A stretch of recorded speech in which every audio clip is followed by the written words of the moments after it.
échantillon. Donc, un calcul sur un deuxième échantillon et vous voulez voir, est-ce que réellement il y a une différence?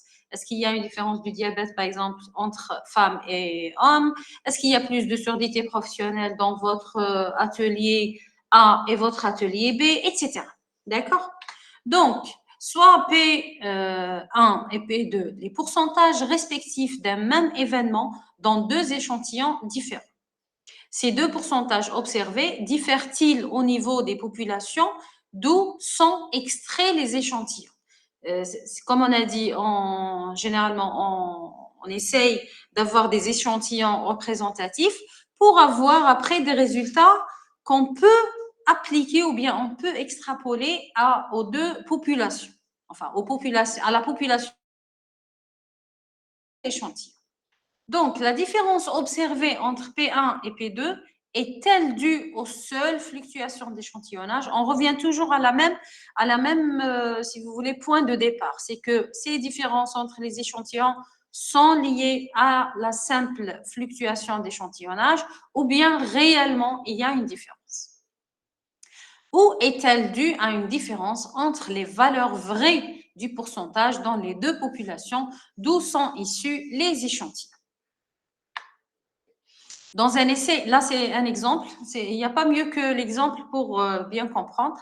Donc, dans un essai clinique comparant deux traitements A et B, vous avez N1, c'est-à-dire votre effectif du premier échantillon, il est de 70 sujets atteints d'une maladie qui ont reçu un traitement A.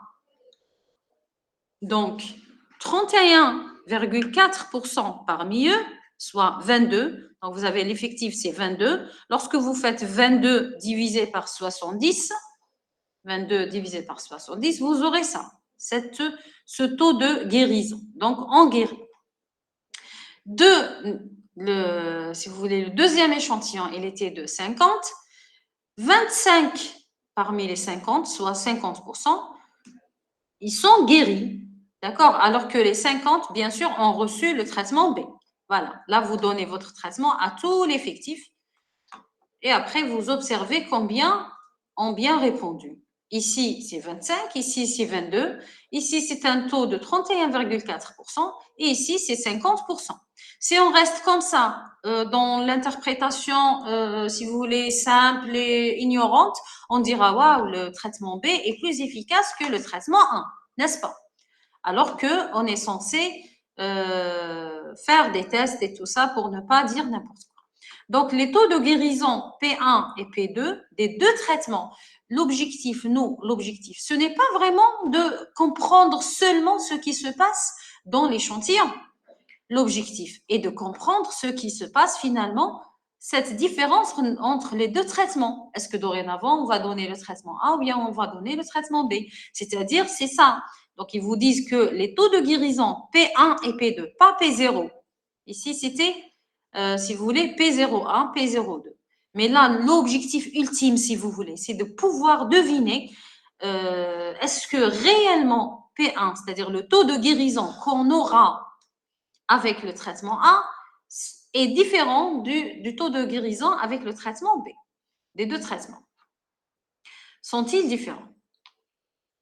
Donc, dans une étude cas témoin, là, ils ont fait une étude cas témoin. Là, vous avez fait les différents, enfin, les types des enquêtes épidémiologiques. D'ailleurs, c'était une question de DEMS cette année. Alors, dites-moi, qu'est-ce que vous avez retenu par rapport aux études cas témoin? C'est bien ça vous permettra un peu de réviser. Dites-moi, c'est quoi une étude cas témoin? Ok, une étude exposée, non exposée, docteur Chebini. Voilà, moi cas témoin. On a un groupe de sujets malades qu'on compare à... Comment vous, non, mis à part ce que vous avez défini, si je vous donnez-moi un exemple, vous, en tant que résidente, peut-être vous voulez, est-ce qu'il y a une situation comme ça, simple, vous pouvez trouver une situation simple, pour laquelle vous pouvez appliquer ce type d'étude, vous-même. Dites-moi, comment vous allez commencer? C'est quoi le principe?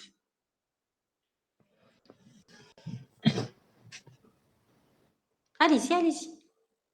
Appliquez ce que vous allez dire comme ça, des étapes pratiques, simples.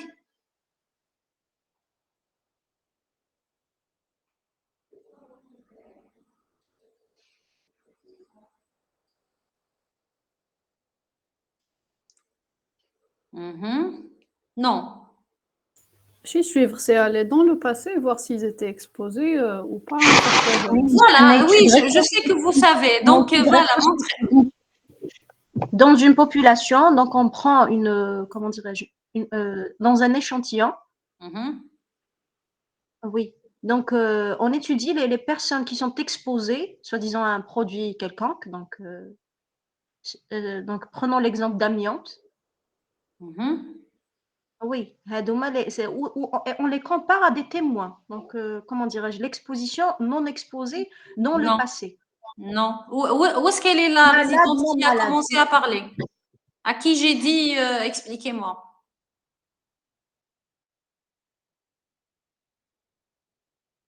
Oui, Oui, oui. oui, c'est ça, oui. Mais comment vous allez commencer?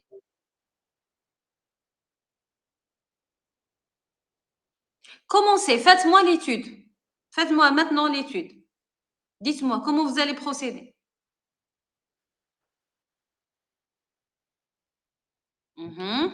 Très bien.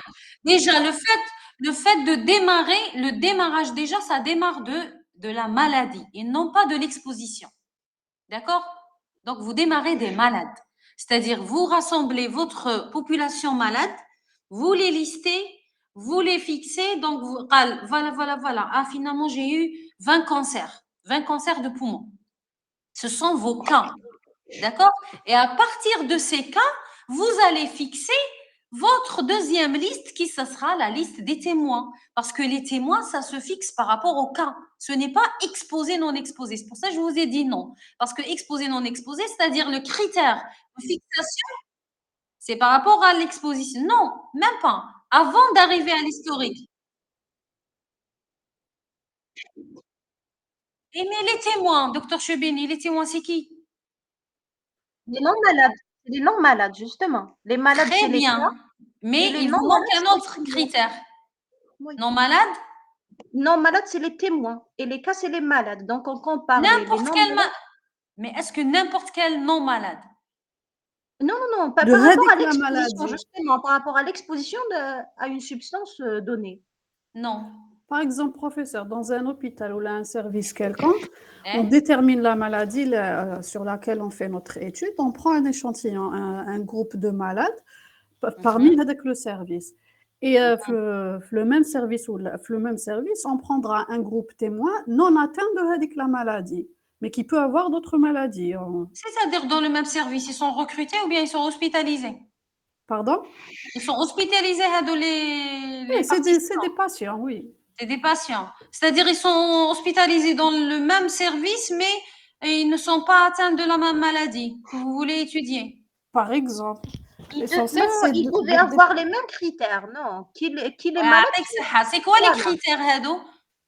كلش. Donc, l'état, soi-disant, par exemple, les hypertendus, les diabétiques. Donc, comment, j'ai pas trouvé Voilà. d'expression pour C'est expliquer, pas. voilà, c'est ça.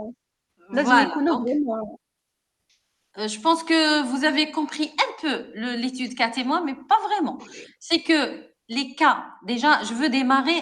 Généralement, on fait ce genre d'études quand on a, si vous voulez, une population précieuse. C'est-à-dire, c'est pas tous les jours que vous pouvez avoir comme ça un nombre. Donc, par exemple, les cancers, c'est le cas.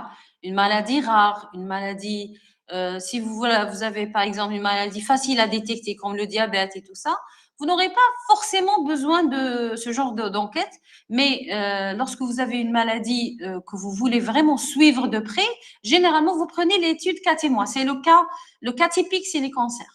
Donc, vous avez, par exemple, comme vous avez dit, vous avez un service, vous avez un nombre, par exemple, de cancers. Prenons, par exemple, cancer bronchopulmonaire. Et vous fixez si vous voulez prendre un échantillon ou bien prendre tous les malades. Parce que de toute façon, vous n'aurez pas vraiment beaucoup de malades parce que c'est une maladie qui n'est pas très fréquente. Donc, par exemple, vous avez 50 malades atteints de cancer, n'est-ce pas? Parmi ces 50 malades, vous allez trouver quelqu'un qui est âgé de 50 ans, l'autre de 80 ans, une femme, un homme, etc.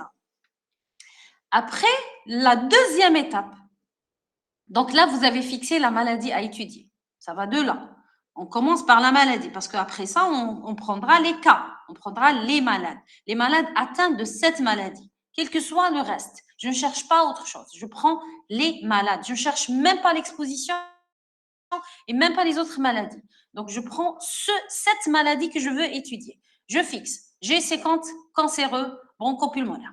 Après, il faudra fixer aussi, est-ce que je ne prends que les vivants? Est-ce que on appelle ça les critères d'inclusion? Est-ce que je prends ceux qui peuvent, que je pourrais suivre, etc. C'est-à-dire selon votre étude, selon vos moyens. Peut-être vous allez prendre uniquement ceux qui sont à Alger, quel que soit. Donc, vous fixez vos critères, mais vous restez avec les malades. La deuxième étape, c'est de fixer les témoins. Là, pour les témoins, vous avez parlé, voilà, prendre. Oui, c'est vrai. Le principal critère, c'est que les témoins ne sont pas malades.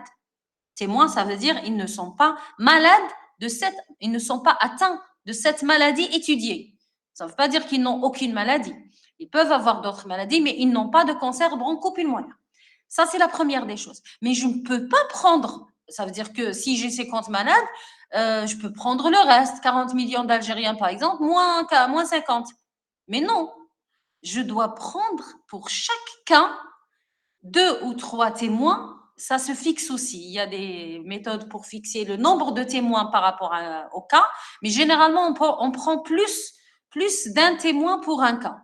C'est-à-dire, au lieu, vous avez un malade, mais vous pouvez prendre 2 témoins. Les témoins, c'est quoi? Ça veut dire ce sont des personnes qui ne sont pas malades, qui ne sont pas atteintes de cette maladie, mais ils ont les mêmes caractéristiques que le cas. Mais à ce moment-là, je ne cherche rien par rapport à l'exposition. Sinon, je vais fausser les résultats. OK? Je ne vais pas dire ils sont exposés, ils sont... Non, l'essentiel, ils ne sont pas malades, ils sont du même âge, du même sexe, peut-être le même niveau socio-économique, le même niveau d'instruction, mariés, quel que soit. Bien sûr, là, vous allez un peu essayer de prendre, de minimiser au maximum les facteurs, peut-être tabagiques, puisque vous n'allez pas étudier le tabac. Vous allez étudier, par exemple, l'amiante.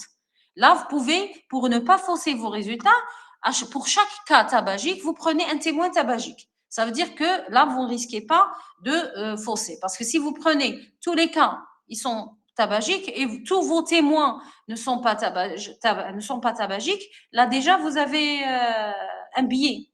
Donc, vous avez un facteur qui va vous fausser les résultats après. Après ça, vous avez fixé la liste des cas et la liste des témoins. C'est maintenant que vous allez étudier le reste. Après, un par un, vous allez les étudier de la même manière. À quoi ils sont exposés? Celui-là, il a été exposé à l'amiante, celui-là, non. Celui-là, et après, vous ferez vos tests. Est-ce que c'est clair? Oui. Donc, voilà. Donc, on démarre de cet exemple dans une étude cas témoin ayant pour objectif d'identifier les facteurs de risque du cancer de la vessie. L'analyse des résultats a montré que N1, c'est-à-dire le premier échantillon, 160 sujets atteints de cancer de la vessie. Le pourcentage, enfin de cas, si vous voulez, on peut considérer ça, ce sont les cas puisqu'ils sont atteints de cancer. Donc, 32%, soit 51 sur 160, soit 32%, ils étaient exposés aux solvants. C'est-à-dire, on a fait nos cas, nos témoins, et après, on a vérifié cette exposition aux solvants. Parmi le premier groupe, les cas, on a trouvé un taux d'exposition aux solvants de 32%. C'est-à-dire, il est malade et il est exposé. Il était exposé. Le deuxième groupe, ce sont les sujets sains, les témoins. On a eu 150. Là, je pense qu'il y a un petit problème parce que déjà, 160 sujets atteints de cancer et après, ils ont pris uniquement 150 sujets sains. C'est un peu bizarre pour une étude cas témoin parce que d'habitude, il est plus facile de rassembler les témoins. Donc, pourquoi je vais m'arrêter à 150? Vous voyez un peu. Donc, voilà, c'est un exemple, l'essentiel, c'était l'exercice. Donc, P2, c'est 23%, c'est-à-dire ils ont trouvé que parmi ces sujets sains, 23% étaient exposés au solvant. D'accord? Après, vous avez les pourcentages de sujets exposés au solvant. Sont-ils différents chez les malades et les témoins?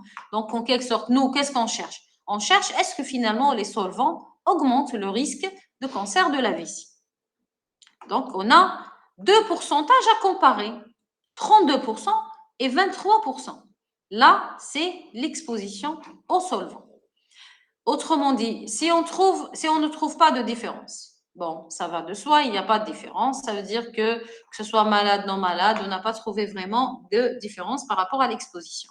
Mais si on trouve une différence, l'objectif, c'est de dire que les sujets qui ont eu un cancer de vessie, c'est-à-dire ont eu le plus d'exposition au solvant.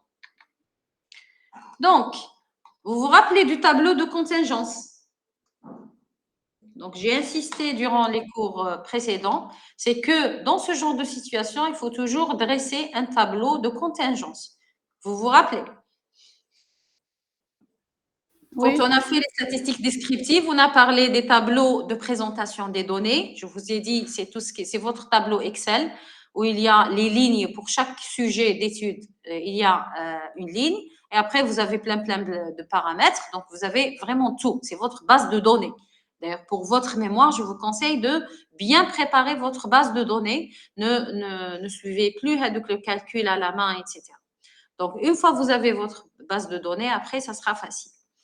Donc, une fois vous avez là, c'est autre chose. Le deuxième type de tableau, c'était le tableau de contingence. Et le troisième type, c'était le tableau de présentation des résultats. C'est ce que vous faites depuis toujours, depuis le primaire. Donc, c'est présenter nombre de cas, etc. Mais là, le tableau de contingence, le principe, c'est quoi? Malade, non malade. Par exemple, exposé, non exposé. Mais ça peut être aussi homme, femme, fumeur, non fumeur, etc. Donc, quels que soient les paramètres étudiés par rapport aux différences d'exposition. Donc, là, on nous a dit, bien sûr, dans un tableau de contingence, il faut faire attention, on ne met pas les pourcentages, on met les effectifs. C'est-à-dire là, on a dit, il y a 51, il y a 37. Donc, on oublie ça. Nous, on a calculé. C'est vrai, dans vos résultats, vous allez présenter les pourcentages. Déjà, c'est parlant. En voyant comme ça, on dit, ah, parmi les cancéreux, il y avait 32% qui étaient exposés au solvant. Et parmi les non-cancéreux, c'était seulement 23%. Donc, déjà, c'est un résultat. Mais il ne veut rien dire tant qu'on n'a pas fait un test. Donc là, vous allez reprendre 51, 37, ce sont les exposés, n'est-ce pas? Et après, vous allez calculer la différence selon le total que vous avez eu. Vous avez eu 160 sujets, donc 160 malades, n'est-ce pas? Si 51 étaient exposés, ça veut dire que la différence, le reste, 160 moins 51, n'était pas exposé. C'est clair? Les 150, c'était les non-malades. Allez, un moins. Donc, 37 parmi eux étaient exposés. La différence nous permettra de trouver ceux qui n'étaient pas exposés. Et après, vous ferez la somme. Ça veut dire quoi? Ça veut dire au final, parmi les deux échantillons, 88% étaient exposés au solvant et 222 n'étaient pas exposés au solvant. Et vous pouvez faire aussi le total global, c'est-à-dire tous vos participants. Ce sont 310 sujets par rapport à votre étude. C'est clair pour le moment par rapport à votre tableau de contingence, n'est-ce pas? Oui. oui. Très bien. Donc, comme on a dit tout à l'heure, l'hypothèse nulle, c'est de là qu'on démarre. On démarre que non, ce n'est pas une différence. Il y a aucune différence. P1 égale P2. C'est ça l'hypothèse nulle. Et après, on essaiera, on va vérifier est-ce qu'elle sera retenue ou bien rejetée. Si l'hypothèse nulle était vraie, c'est-à-dire il n'y a pas de différence. Par exemple, que le pourcentage d'exposés au solvant est identique selon qu'il s'agisse de cas ou de témoins, c'est ça. C'est-à-dire il n'y a pas de différence entre ces pourcentages-là. Ces deux variables X et Y, malade, non malade, exposé, non exposé, seraient indépendantes et P, X égale X, I, Y égale Y, enfin, Y, J, Y, I, c'est pas, X, I, c'est par rapport, c'est-à-dire c'est le même X, mais il s'applique ici. Donc, c'est par exemple X1, ça c'est X2. Après, ça devient XI. Celui-là, par exemple, Y1, I, Y2, etc. Ça devient. Donc, il ne faut pas que ça vous fasse peur. C'est juste une codification. D'accord. Donc, c'est juste pour vous montrer comment on a eu la formule. C'est tout. C'est ça l'objectif de cette partie. Donc, vous pouvez après l'oublier. C'est juste retenir la formule finale que vous allez appliquer. Donc, la NP, c'est-à-dire la probabilité, si vous voulez. Ils sont en train de calculer la probabilité d'être exposé et d'être malade, de ne pas être exposé mais d'être malade, etc. Donc, ça fait que on prend toutes les possibilités. C'est pour ça qu'il y a après une somme. Donc, NPE plus exposé fois la probabilité de M plus, c'est-à-dire qu'il soit malade, etc. Donc, ça nous ramène à la formule suivante qu'il faudra retenir à vie. C'est que vous allez calculer ça, ce sont les effectifs, si vous voulez, observer, n'est-ce pas? C'est ce que vous avez trouvé. Il faudra calculer les effectifs théoriques. Pour chaque partie, pour chaque cellule, si vous voulez, ici, il faudra un autre effectif. Cet autre effectif, il sera calculé à partir des lignes et des colonnes, c'est-à-dire des totaux des lignes et des totaux de colonnes. Donc, là, on passe à la formule.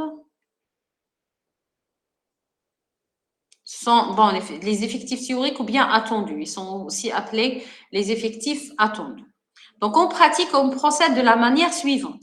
La comparaison de deux pourcentages est effectuée par le test de Qui2 à partir du tableau de contingence 2 fois 2. C'est ça, un tableau de contingence 2 fois 2. C'est-à-dire, on a deux colonnes ici et deux lignes.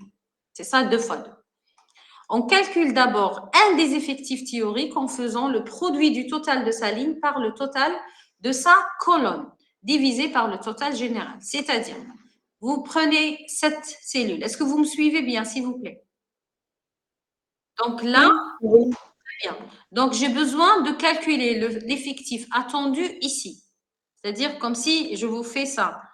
Comme si là, ah pardon, donc je ne peux pas je l'ai copié en image. Donc là, vous avez, comme si on a entre parenthèses, j'ai besoin d'une valeur ici. Comment je vais faire? Je vais prendre pour celui-là le total de sa ligne. Là, c'est 80, 88. Je le multiplie par le total de sa colonne, parce que je suis là. Donc, la colonne, c'est là. Donc, pardon, 160 fois 88 et je divise par le total global, par 310. Je vais trouver une valeur. Cette valeur, c'est ça, l'effectif attendu ici, pour cette, si vous voulez, pour cet effectif 51. Généralement, il se rapproche, peut-être 49 et quelques, peut-être 50 et quelques, 52. Donc, généralement, il est proche. La même chose, je ferai la même chose. Soit après, je vais soustraire, c'est-à-dire je vais faire 88 moins la valeur que je vais trouver ici, je vais l'appliquer ici. Et je vais prendre 160 moins la valeur que j'ai trouvée ici et je l'aurai ici. Soit je refais l'opération pour tout. Moi, personnellement, je préfère refaire l'opération. Ça me permettra d'être sûr que je ne me suis pas trompée. Après, je vérifie en faisant les sommes.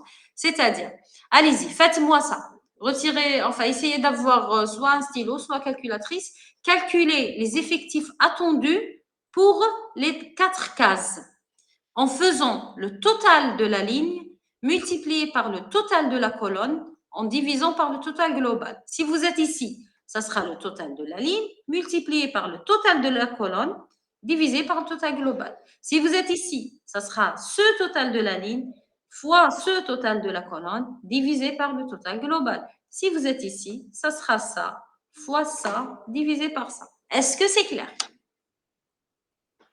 Oui, c'est clair. Allez-y, faites-le.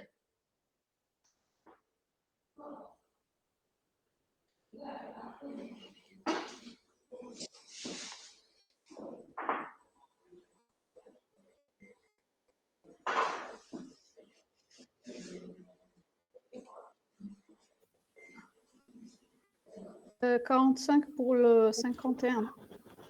Pardon? Alors, j'ai multiplié 88 fois Ouais. 160 sur 310. C'est C'était? 45,42 ampères. D'accord, très bien. Allez-y, continuez. Parce que vous allez retenir vos valeurs et continuer les calculs jusqu'à avoir le qui 2.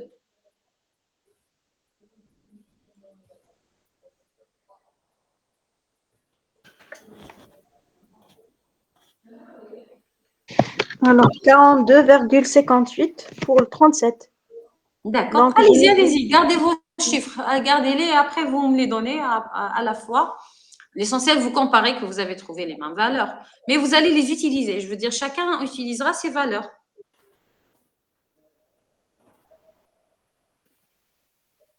D'accord. Lorsque vous terminez, on avance.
C'est bon?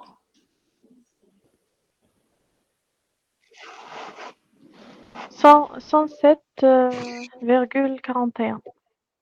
Ça se voit que c'est ici. D'accord. N'est-ce pas? Elle est à côté pour 113. Là, 107.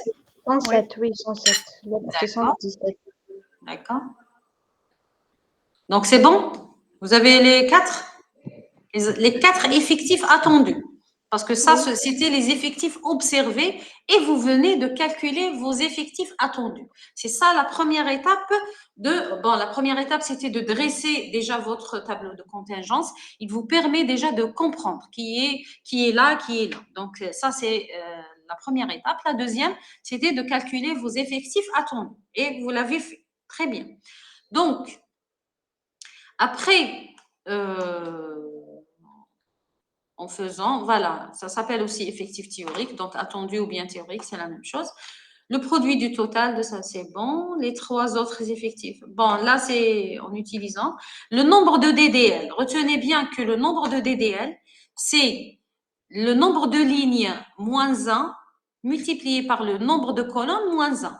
Dans notre cas, 2 fois 2, parce que vous pouvez avoir un tableau de contingence 3 fois 2, 3 fois 3, 4 fois 3, etc. Par exemple, si on a pris ici, par exemple, universitaire, lycéen, SUM, primaire, les 4 niveaux, par exemple, d'instruction. Et ici, on a pris le tabagisme, par exemple.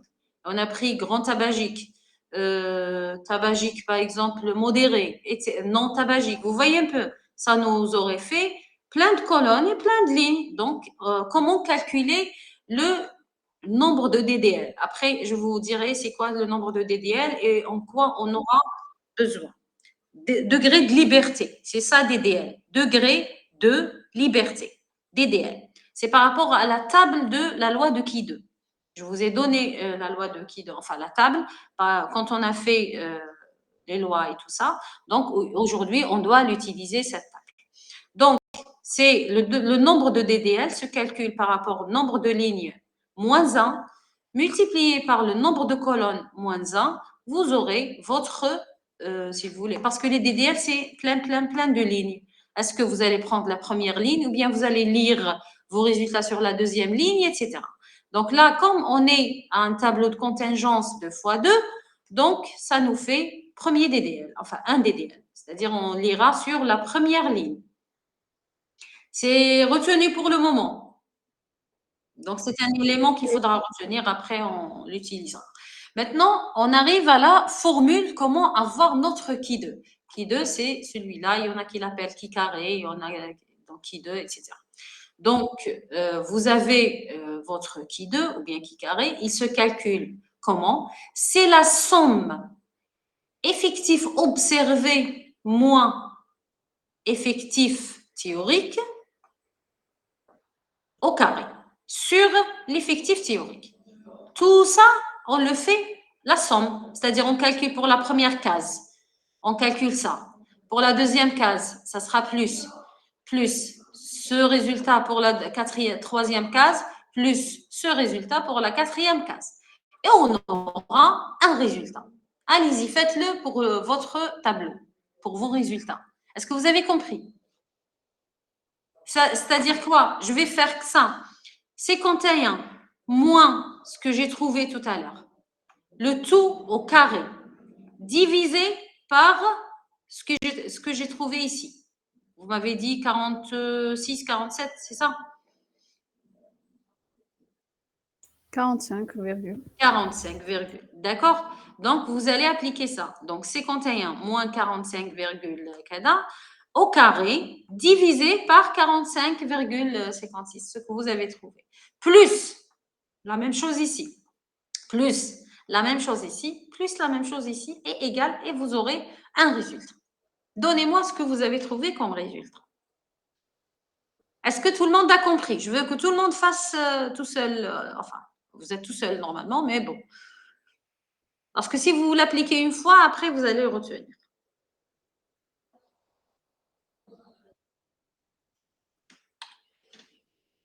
Alors, qu'est-ce qui se passe? De Basie. C'est qui de Basie? Bonjour. Pardon, c'est? Non. Mais pourquoi il se connecte? Non, je parle de... Non. Je connais bien, Chebini. Non, il y a quelqu'un qui vient de se connecter. Donc, c'est bizarre.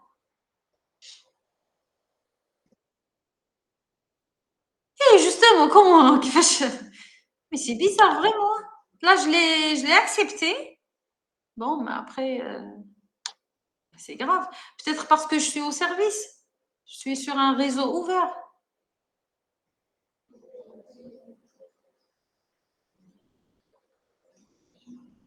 Bon, c'est pas grave. Alors, vous êtes en train de calculer? Oui. Très bien, allez-y.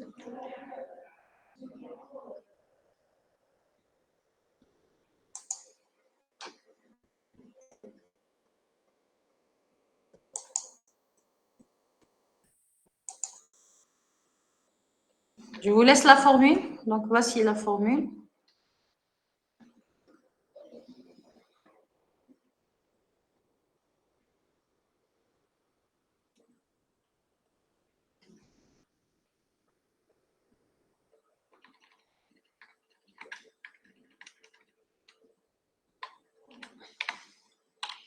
Je vais chercher la table.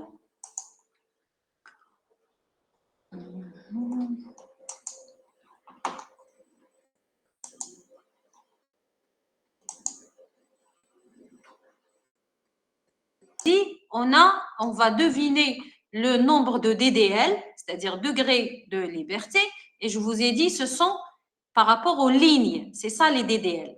Donc on a trouvé qu'on est à 1 DDL. C'est-à-dire, je reste sur la première ligne. Je vais lire sur la première ligne. Si c'était un tableau à 2 lignes et 3 colonnes, j'aurais fait 2 moins 1 fois 3 moins 1. Ça m'aurait donné 2. Donc, j'aurais été obligée de lire sur la deuxième ligne. Est-ce que c'est clair pour les DDL? Oui. Très bien. Donc là, puisqu'on est à un tableau 2 fois 2, donc je vais lire sur la première ligne. Comment je vais lire? C'est toujours le même principe, alpha. Avant, nous, on a fixé alpha. On a dit, généralement, quand on ne fixe pas, c'est 0,05, n'est-ce pas? Donc, je vais 1. Donc, je serai sur la, il faut chercher sur la première ligne. Qu'est-ce que je vais chercher? Je vais chercher mon alpha. Non, on va chercher ici alpha égale 0,05. Elle correspond à quoi? Elle correspond à 3,84. D'accord? Donc, voilà, c'est la valeur, si vous voulez, c'est votre probabilité après par rapport à alpha et tout ça. Mais c'est ce que vous avez, c'est votre qui 2 en quelque sorte, oui, façon de dire théorique, parce que c'est avec lequel que vous allez comparer. D'ailleurs, il est mis ici. Donc, si votre valeur qui 2 est inférieure à 3,84, autrement, on applique comme on a fait la dernière fois, enfin pour l'autre cours. Il faut qu'elle soit supérieure ou égale. Donc, si c'est supérieur ou égal à 3,84, la différence est significative. Si votre qui 2 est inférieur à 3,84, la différence n'est pas significative. Vous avez trouvé 1,97 ou quelque chose comme ça. Donc, c'est inférieur à 3,84 et donc, ce n'est pas significatif. Ça veut dire que les malades qui ont eu un cancer de la vessie, l'exposition aux solvants vraisemblablement n'a pas influencé la maladie. D'ailleurs, nous, on le sait, bon, il n'y a pas, par rapport aux solvants, il n'y a pas cette notion de cancérogénicité de la vessie. Généralement, ce sont les amines aromatiques qui sont incriminées et sont classées groupe 1 d'ailleurs pour leur cancérogénicité sur la vessie. Est-ce que c'est clair?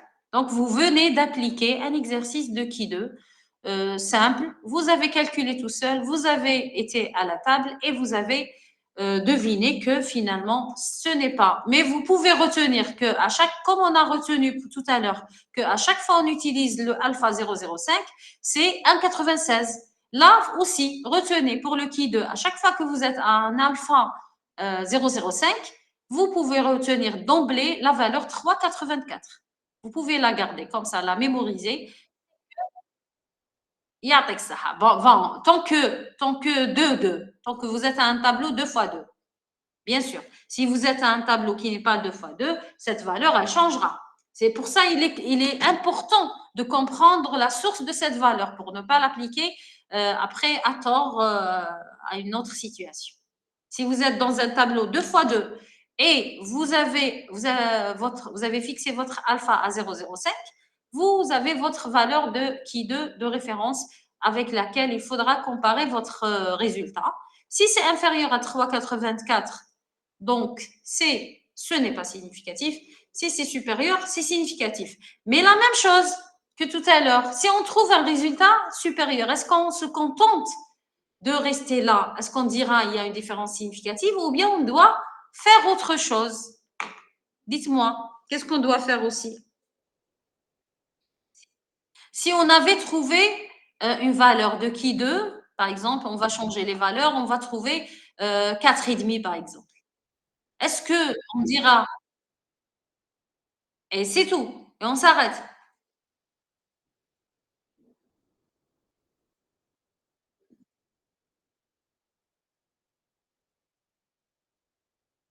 On dira il y a une différence. C'est ça l'interprétation. Il faut faire attention.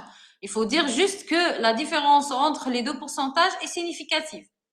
T'as pas dit, pour dire, on verra la prochaine fois quand on fera le cours, pour dire il est impliqué, il cause et tout ça, il faut vraiment autre chose. Alors, les autres, dites-moi, qu'est-ce qu'il faudrait faire si on avait trouvé une différence significative? On l'a dit et répété plusieurs fois tout à l'heure. Il faudra calculer ou bien trouver, fixer le degré de signification, votre petit p. Vous ne pouvez pas parler de différence significative sans citer votre petit p. OK? À chaque fois que vous avez une différence significative, il faut continuer votre résultat en disant P ou bien mettre directement entre parenthèses P inférieur à ou bien P égale à, etc. Donc, comment on va deviner notre petit P? À partir de la table. Bon, je vais voir si j'ai déjà mis, je pense que j'ai mis un autre exemple où on verra le P. Très bien. C'est celui-là. Comme ça, vous n'allez pas rester dans l'imagination. Allez, on passe à cet exemple. Pardon, c'est quoi ça? Où est l'énoncé?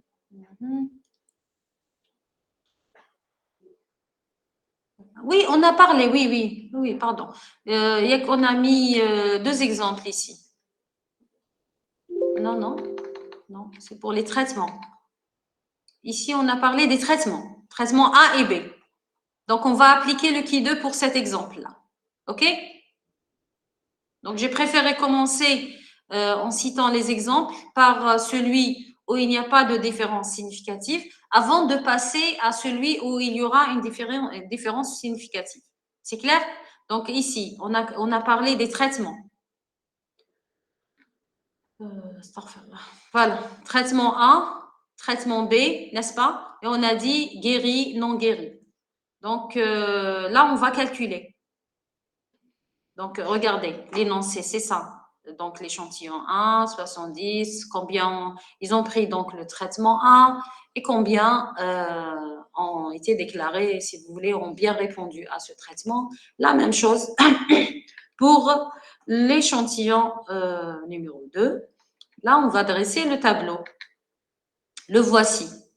Donc, vous avez votre enfin les 2 pourcentages qu'on verra après. Enfin, c'est ça l'objectif. Mais on va rester sur les effectifs en faisant le test. Donc, ça sera traitement 1, traitement B, guéri, non guéri.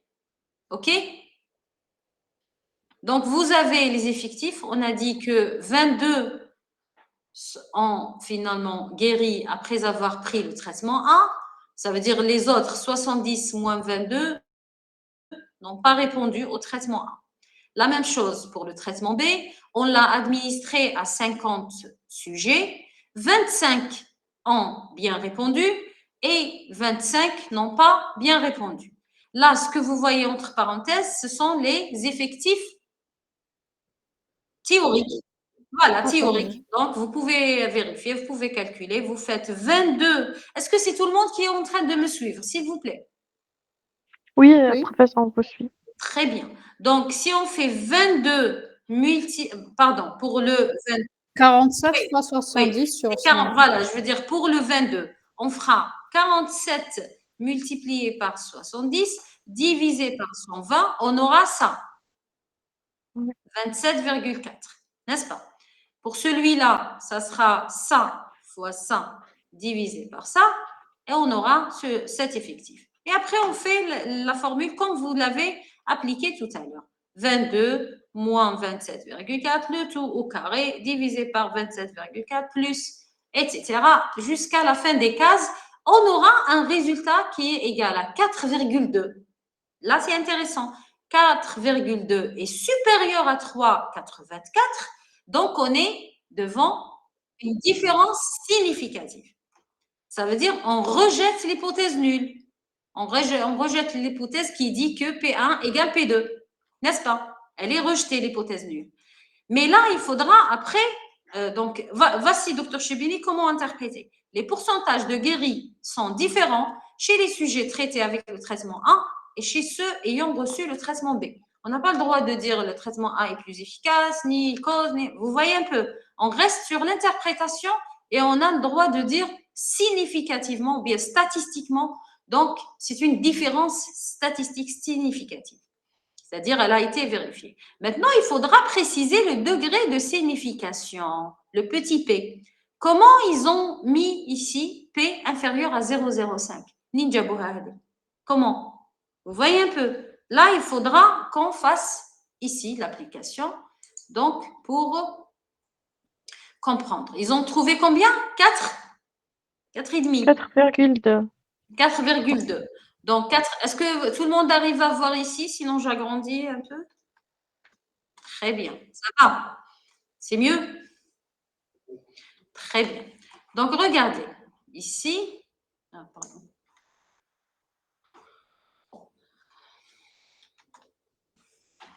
On est toujours sur le tableau 2 x 2. Donc, on prend la première ligne. 1 degré de liberté. C'est ça. Notre résultat, ça va de soi qu'il est supérieur à 3,84. Sinon, on n'aurait même pas parlé de différence significative. Mais comme j'ai dit tout à l'heure, entre 4, 5, 6, etc., il y a une différence. Ce n'est pas la même interprétation. Donc, là, on a trouvé 4,2. Regardez ici. Donc, 4,2,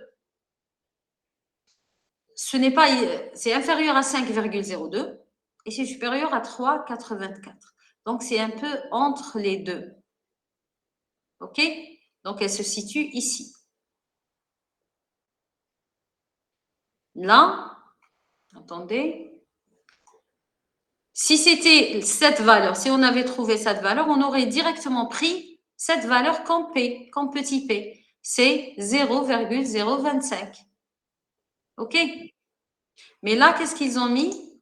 Ils ont mis P inférieur à 0,05. C'est-à-dire, il est P qui est alpha en quelque sorte. On est juste protégé de la ligne de alpha. On n'a pas amélioré, si vous voulez, on n'a pas amélioré notre marge de sécurité par rapport à l'erreur.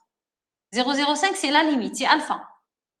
Ils ne peuvent pas dire mieux. Ils ne peuvent pas dire inférieur à 0,01.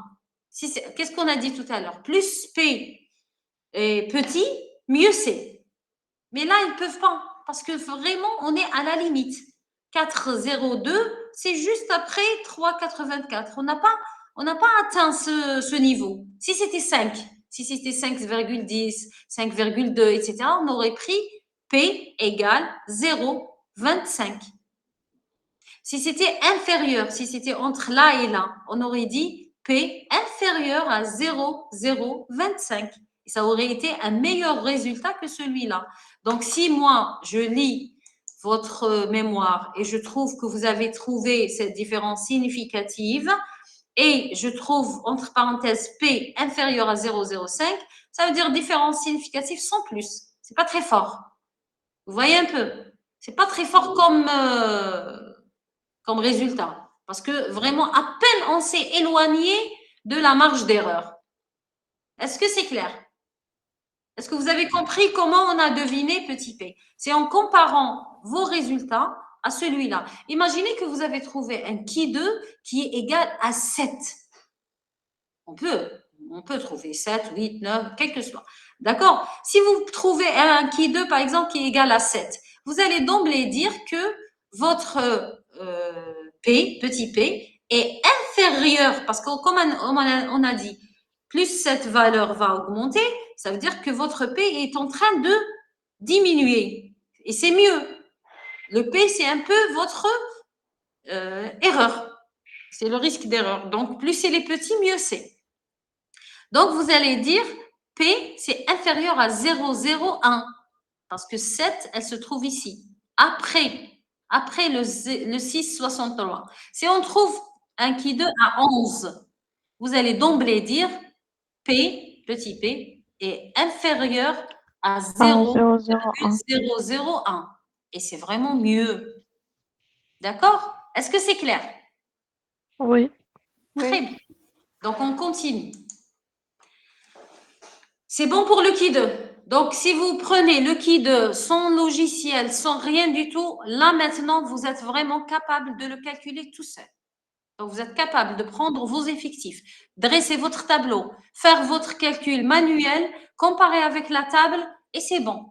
Devinez votre P, l'opération est terminée. Vous interprétez vos résultats et vous avez fait votre travail sans avoir besoin de logiciel.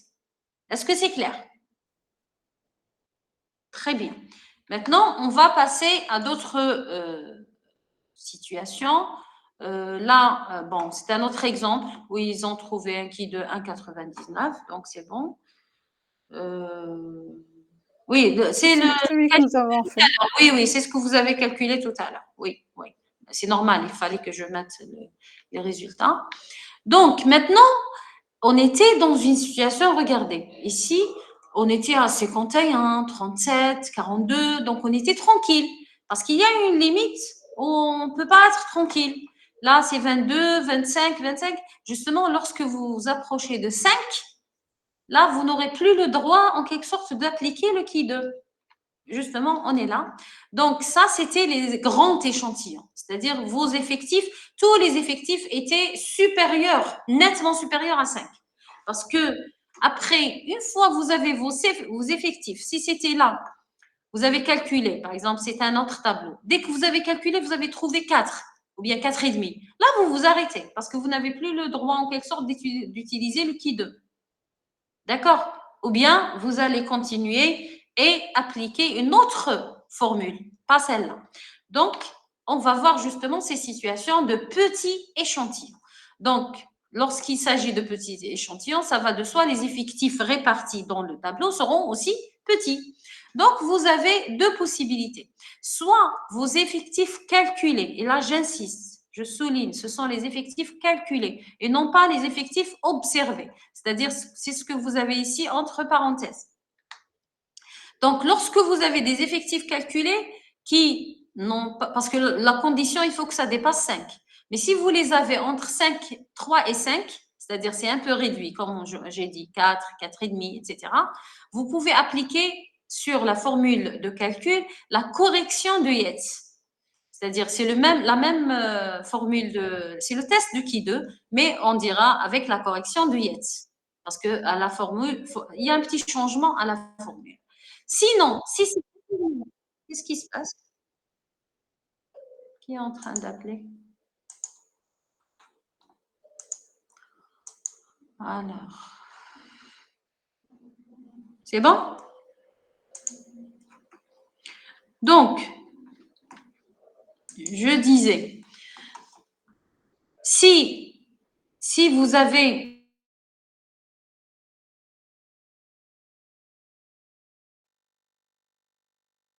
c'est rien attendu.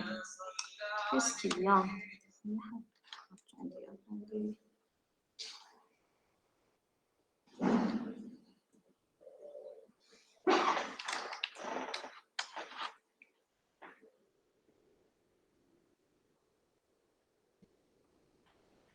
Allô?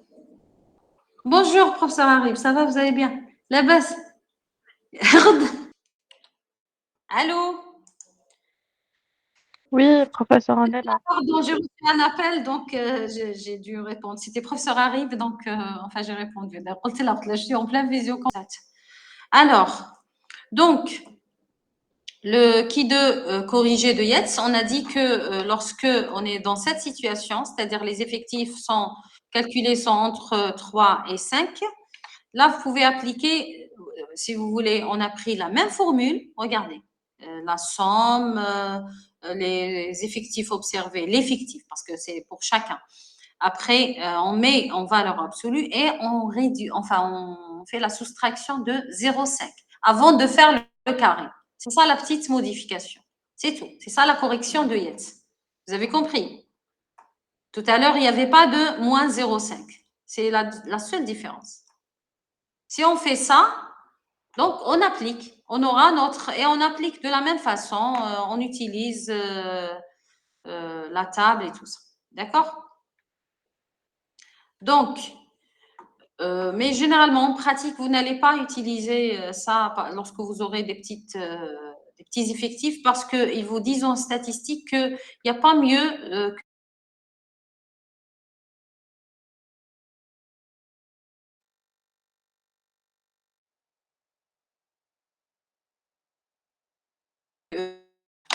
Pardon? Oui. Oui. Oui, il y a eu Parce une qu'à coupure chaque fois que de le son. téléphone sonne, la connexion est interrompue. C'est ça. Pardon?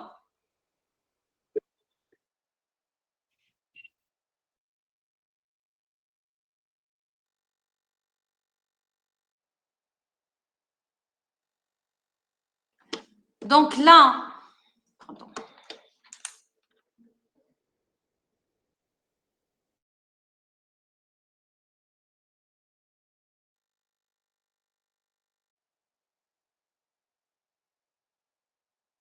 Alors, il y a plein. Vous m'écoutez? Allô?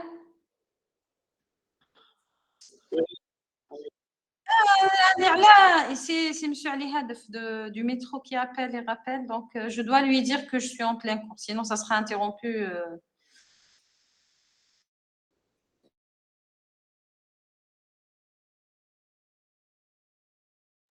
C'est ça la solution. Donc, là, c'est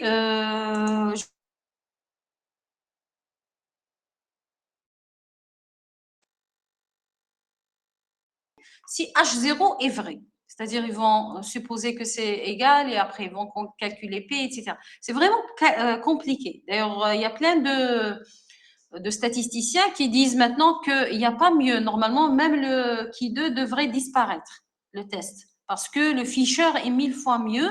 Donc, avant, c'était pas facile, c'était pas évident de l'appliquer parce que c'est un test très, très difficile. Mais maintenant, avec les logiciels, donc, on peut l'appliquer, on peut le favoriser et ne plus appliquer les autres, ni Yetz, ni le Ki2 classique. Vous voyez un peu.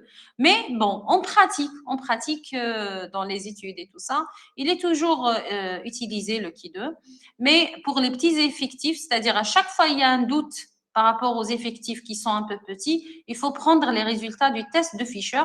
Je vous montrerai tout à l'heure comment on fait pour Fisher et pour le Ki2 sur logiciel. C'est très facile.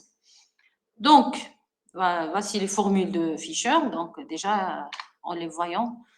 Donc, après, ils vont additionner toutes les P possibles. Alors que là, c'est juste le script, si vous voulez, sur le logiciel R, mais on peut le faire avec le R Commander, donc sans avoir à transcrire. Donc, je reviens à ce cours, donc pour un peu fixer les parties les plus importantes, c'est que le calcul manuel du Ki2, c'est parmi les objectifs, enfin, c'est le principal objectif de ce cours. Donc là, dites-moi si c'est maîtrisé ou bien s'il y a un problème.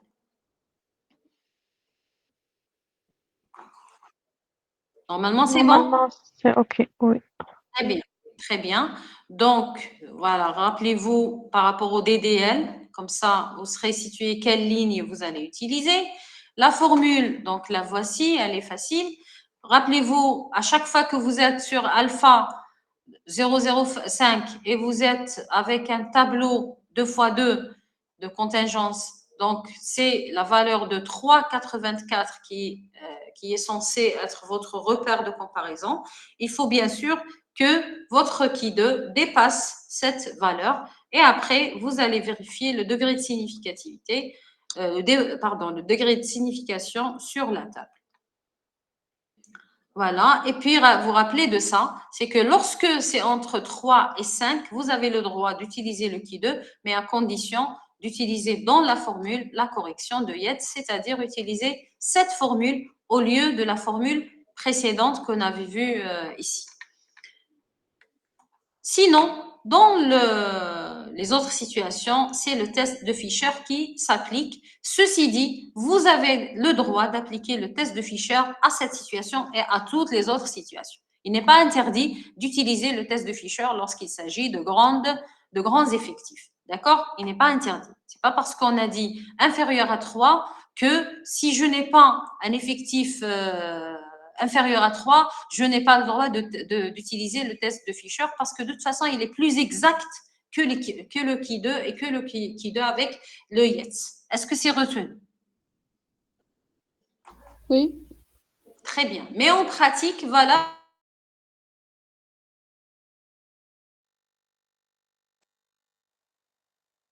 Logiciel.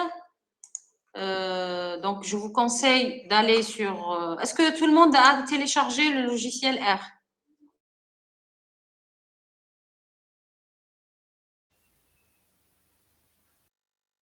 Non, je l'ai pas.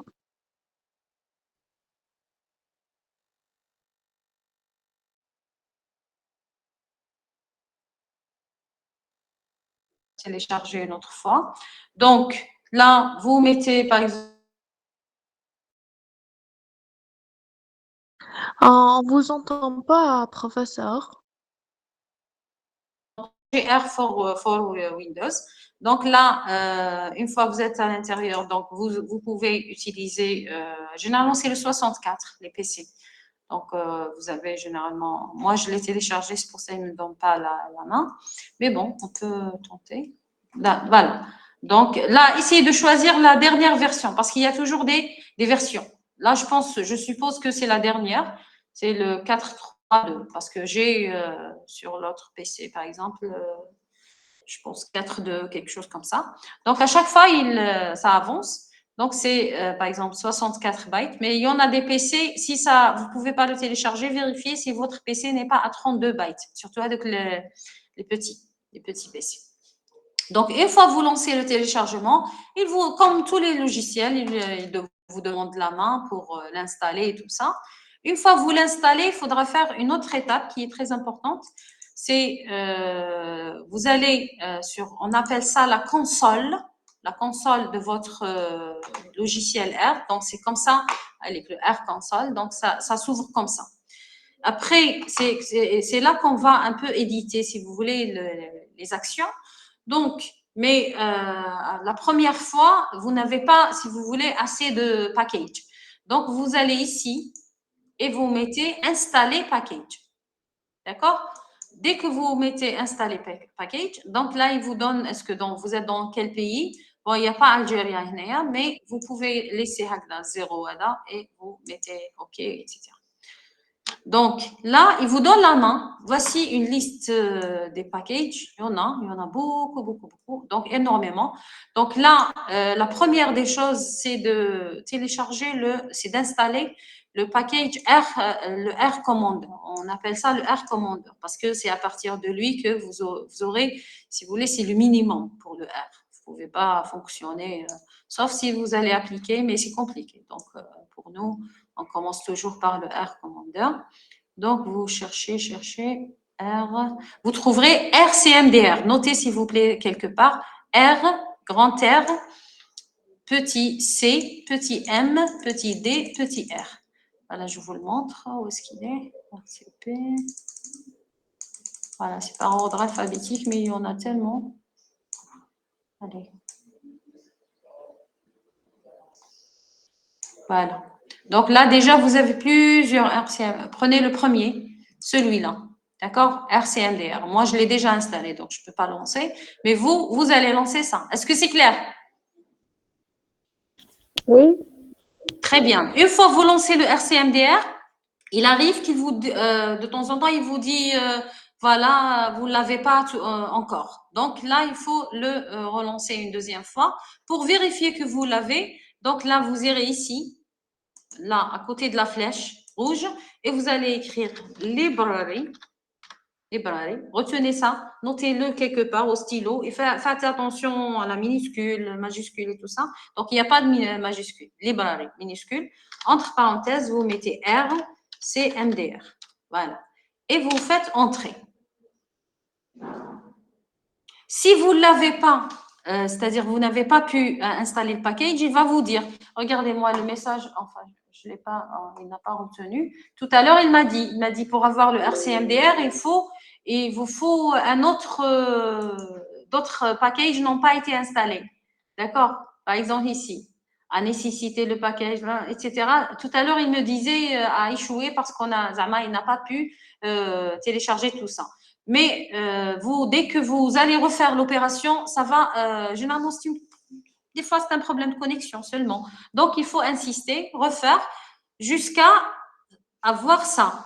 Lorsque vous allez, je ne clique pas, je suis à côté du R, j'ai les deux fenêtres. J'ai le R Commander, celui-là, et j'ai la console. OK? Donc, j'irai à mon R Commander, là, et c'est ça le R Commander, c'est ça le RCMDR. Donc, c'est ça à partir duquel je pourrais travailler. La première des choses, qu'est-ce que je vais travailler? Je n'ai pas de données. Qu'est-ce que je vais faire comme test? Je ne peux pas, si je n'ai même pas de données. Ici, il me dit pas de données. Donc, j'irai ici. Est-ce que vous me suivez? Tout le monde? Oui. Oui. Très bien. Donc là, vous allez à données et vous glissez votre souris sans cliquer et vous allez depuis, par exemple, moi, je préfère travailler avec un fichier Excel. D'ailleurs, je vous conseille de faire votre base de données. Ça va de soi. Comment vous allez préparer une base de données sans l'Excel? Moi, je sais, à moins d'avoir le logiciel IP Info. Et encore, IP Info, déjà lui-même, il peut vous faire les stats. Donc, je préfère préparer sur Excel et après, vous aurez le choix par rapport au logiciel. Donc, je préfère pour utiliser le logiciel R. Déjà, il faut savoir que même la faculté, l'université priorise le logiciel R parce qu'il n'est pas piraté, il est free, c'est-à-dire il est libre accès. Voilà, même si vous publiez avec le logiciel R, vous ne serez pas rejeté parce que vous avez piraté, par exemple. Alors que l'SPSS, il est piraté généralement. Donc, il faut l'acheter. Il faut avoir une licence. Donc, là, par exemple, je peux prendre une base de données par rapport à ce que j'ai. Donc, je vais vous prendre la base de données du mémoire du Dr Touati. Donc, je fais ça. Il me donne la main. Je vais chercher dans mes fichiers. D'accord? Voilà, Dr Touati. Voici la base de données. Là, il me dit, est-ce que vous voulez que je prenne la première feuille, la deuxième feuille ou bien la troisième feuille? Bon, je ne sais pas, j'ai oublié, je vais vérifier. C'est quelle feuille qui me permettra de faire, par exemple, les stats. Vous, lorsque vous préparez votre base de données de mémoire, vous allez faire comme ça. Vous prenez le premier patient, le deuxième patient, etc. Et vous allez mettre toutes les informations. Donc, voici la première feuille de l'Excel, la deuxième feuille. Donc, il n'y a rien ici, la troisième. Donc, c'est la première feuille où il y a la base de données. Regardez. Alors, donc, regardez, ben voilà. Donc, premier patient, donc il a 43 ans, il habite à Alger, il n'habite pas à la base vie, il a son BMI, il est ici, il est ferrailleur, il est à la station, il n'a pas d'hémorroïdes, il n'a pas, etc., etc., etc. Donc, je peux suivre. Donc, tout ça, ce sont des colonnes, je peux étudier. Là, je peux faire un test. Est-ce que vous voulez vérifier? Est-ce on est plus diabétique lorsqu'on est plus ancien? Est-ce qu'on a des TMS, etc. Donc, selon, après, vous pouvez faire énormément. Vous pouvez croiser tout. Là, bien sûr, j'insiste sur quelque chose, c'est qu'on parle, enfin, c'est un rappel puisqu'on l'a déjà fait, c'est qu'on parle de pourcentage quand il s'agit de variables quantitatives ou bien qualitatives.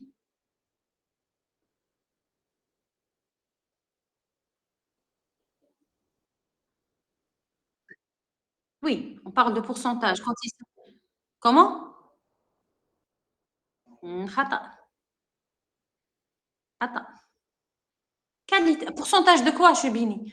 Pourcentage, il y a quand vous avez des valeurs, plein de valeurs, ici. Allez, je sais que tu connais la réponse, ici. Par exemple, vous avez la tension artérielle systolique. Comment tu vas faire le pourcentage? Pourcentage de quoi? Tu vas faire une moyenne, n'est-ce pas? Ici. Et pour ici, par exemple, vous avez ça, la tension artérielle systolique, là, en regardant, on devine, c'est une variable quantitative, n'est-ce pas? Et c'est une quantitative continue. Il faut toujours connaître les classes. Là où, là, non, ce sont des scores, donc c'est pas vraiment continu. Mais là, c'est continu.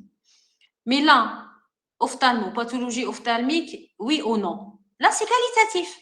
Donc, tu peux calculer le pourcentage des gens qui ont oui, c'est-à-dire qui ont une pathologie ophtalmique, n'est-ce pas? C'est qualitatif. Mais ici, le paramètre qui représente cette variable, ça sera la moyenne et l'écart type.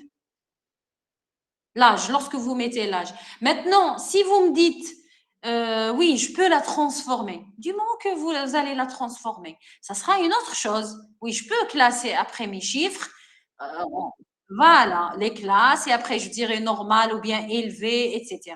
Supérieur à 12, inférieur à 12, ça deviendra, après je peux appliquer sur cette variable les tests du qualitatif. Oui, je peux deviner combien le pourcentage des malades qui ont, enfin des travailleurs qui ont une tension artérielle élevée, supérieure à 14, etc.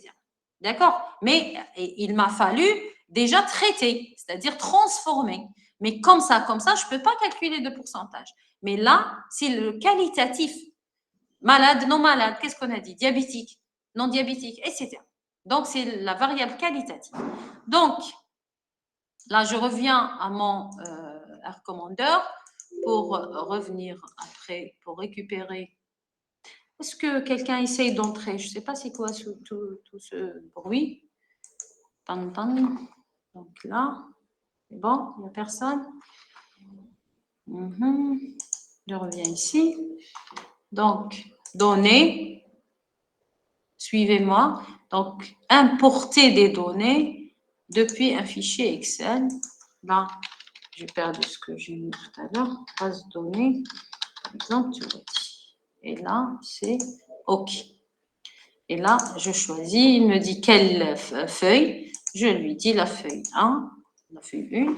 Et j'ai mes données. Donc, c'est bon. Je peux maintenant faire mes tests sur cette base de données.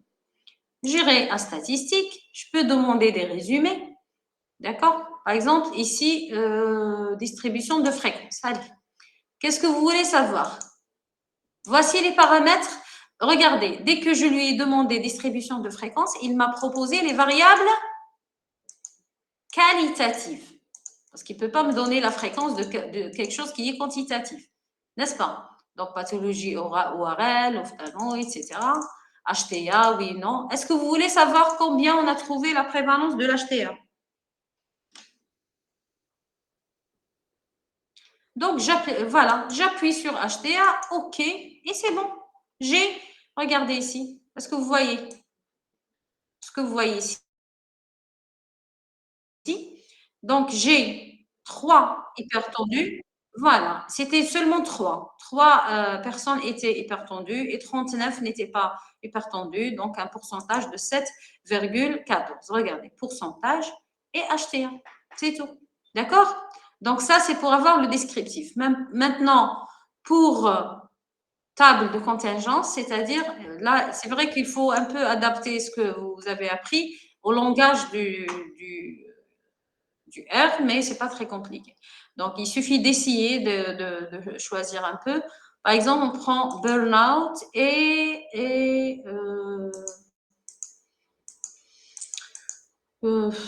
diabète. Bon, ça n'a pas vraiment sens, mais on va tester. Mais là, regardez, on a dit, déjà vous avez deviné que l'effectif n'est pas très important. C'est 3 plus 39. Mais bon, je peux aller ici et régler. Est-ce que je veux le test de qui 2? Est-ce que je veux le test exact de Fisher? Par exemple, je peux le mettre ici. Comme ça, à tout moment, il y a les petits effectifs, il va basculer vers le test de Fisher. Et je reviens ici, je fais mon test. Regardez. Donc là, il me donne, déjà, il vous classe, c'est comme un tableau de contingence. Donc, non, oui, burn-out, bas, élevé, modéré. Donc là, vous avez 2 colonnes, 3 lignes. Donc, vous avez, regardez, les effectifs sont, là, vous avez ici 0. Donc, ça va de soi qu'il me faut le Fisher, n'est-ce pas? Donc, regardez d'ailleurs, il m'a donné le X-squared. X-squared, c'est le qui 2.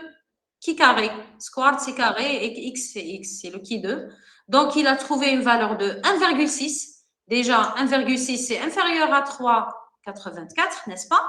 Donc, déjà, je devine que la différence n'est pas significative. Est-ce que vous me suivez? Et mieux encore, il me donne carrément le p-value. Donc, même si j'oublie complètement la valeur et tout ça, il me donne le p-value, c'est justement le p, le petit p, le degré de signification. Il me le donne, il est de 0,44. C'est énorme, il est très grand. Il est supérieur, nettement supérieur à 0,05. Donc, ça va de soi qu'il n'y a pas de différence significative. Mais je peux aller vérifier avec le test de Fisher, puisqu'il a déjà, en principe, il n'applique pas le qui 2, parce que j'ai des petits effectifs, j'ai 1, j'ai 0, j'ai 2. Donc, je vérifie la même chose pour le test de Fisher. Il vous donne directement le P, c'est 0,49. D'accord? Si dans cette situation, j'ai eu un qui 2, enfin le P-value pour le qui 2, par exemple 0,04, là, ça devient significatif. Et j'ai le Fisher 0, par exemple 0,055. Vous voyez un peu, qu'est-ce que je prends? Moi, dans mes résultats, en présentant mes résultats, je prends là où il y a, c'est une différence significative, et je vais dire, on a trouvé une différence significative avec le qui 2. C'est pour ça que je vous ai dit, même si vous faites facilement les tests, mais pour l'interprétation, vous avez besoin de ce qu'on a fait dans les cours. D'accord? Sinon, pour les calculs, moi, ça va de soi que le logiciel est plus facile et plus efficace. Mais là, il ne vous dit pas, prenez celle-là ou bien prenez celle-là. C'est à vous. Si vous observez ici, vous voyez qu'il y a le 1, il y a le 0. Ça va de soi que vous n'avez pas le droit de prendre ça. Vous devez prendre ça. D'accord? Si ce n'est pas significatif, ce n'est pas significatif. Bon, dans cette situation, il n'y a pas vraiment une différence entre les deux. Mais il y a des situations où l'une des valeurs de P est inférieure à 0,05, c'est significatif, et l'autre valeur, elle est supérieure à 0,05. La différence n'est pas significative. Donc, que choisir? Vous n'allez pas choisir ce qui vous arrange. Vous allez choisir ce qui est juste. OK? Est-ce que c'est clair? Voilà. Oui. Donc, c'était ça le R. Donc, c'est comme ça que vous allez calculer. C'est juste comme ça, croisé. Vous choisissez vos deux colonnes et vous aurez l'âge par rapport à la maladie. Prenons un exemple un peu plus parlant. Je peux, par exemple, étudier l'âge TA et l'âge, par exemple. Bon, l'âge, il est ici, l'âge est quantitatif. On va étudier l'HTA diabète. Donc, là, il vous a même donné l'autre ratio, c'est super. Donc, le Fisher, bon, ça va de soi, on a besoin du Fisher parce que vous avez ici 2, vous avez 1, 2. Donc, vous aurez des effectifs théoriques très bas, inférieurs à 5 et un peu inférieurs à 3 même. Donc, là, vous voyez votre p-value, il y a 0,06, donc ce n'est pas significatif aussi. Là, le Fisher, c'est pire encore, donc c'est 0,2. C'est loin d'être significatif. D'accord? C'est nettement supérieur à 0,05. Donc, voilà. Donc, vous pouvez télécharger le R et commencer un peu à... Mais je vous conseille de bien préparer votre base de données. Si vous avez une bonne base de données, il n'y a pas de problème après. OK? Donc, c'est bon, on a terminé. Est-ce que vous avez des questions?